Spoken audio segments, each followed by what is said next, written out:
Take a look at this, guys. It's the new 2025 version of the Honda Civic. This is now in its 11th generation, codenamed the FE, and this is the facelift, the refreshed version. This comes with updated looks, updated pricing and specs, so let's take a closer look.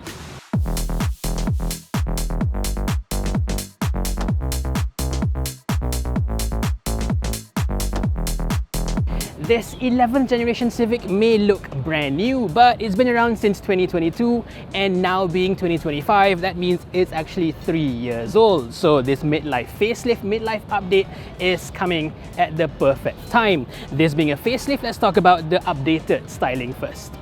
As you can see, the entire front bumper is all new, whereas the pre-facelift version had a bit of a tall forehead, or some might say 5-head at the front here. This is now a lot sleeker, a lot sharper, and a bit more sporty as well. I especially like this center bit over here, which is body colored in the top spec PHEV hybrid version, but this is painted black in all the petrol versions. The top RS versions also get these honeycomb inserts at the top and bottom of the front bumper.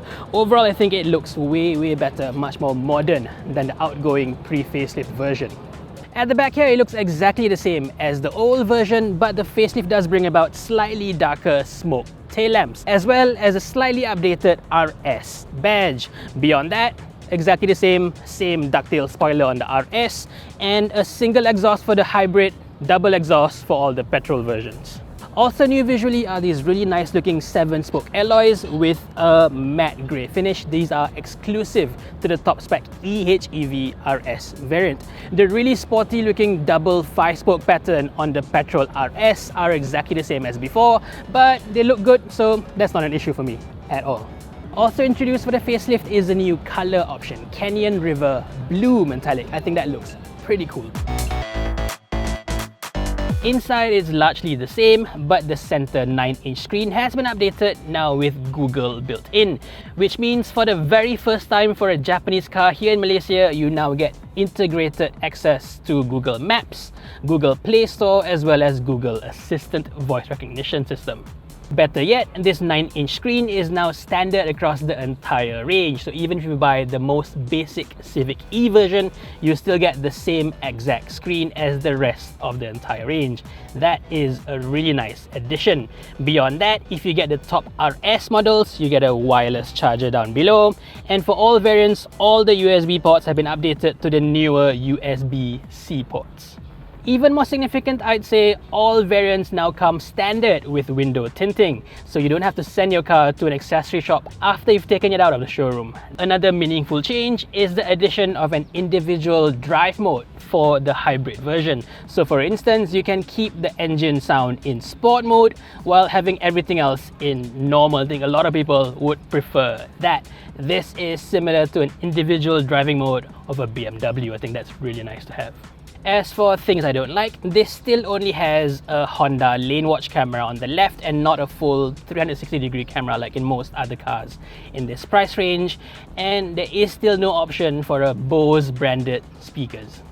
Under the hood, no changes. Here, the petrol versions continue to have a 1.5-litre VTEC turbo engine with 182 PS and 240 Nm of torque mated to a CVT transmission powering the front wheels. The top spec PHEV hybrid version continues on as well with a 2-litre IMMD hybrid, and this offers up to 184 PS and 315 Nm of torque.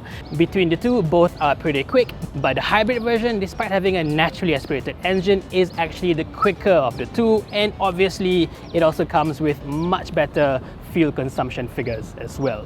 What has been improved, however, is the Honda Sensing Active Safety Systems. Both the Adaptive Cruise Control and Active Lane Keep Assist are now much smoother and more natural to operate, and even the Autonomous Emergency Braking System can now operate over a wider range of scenarios, even detecting cyclists and pedestrians.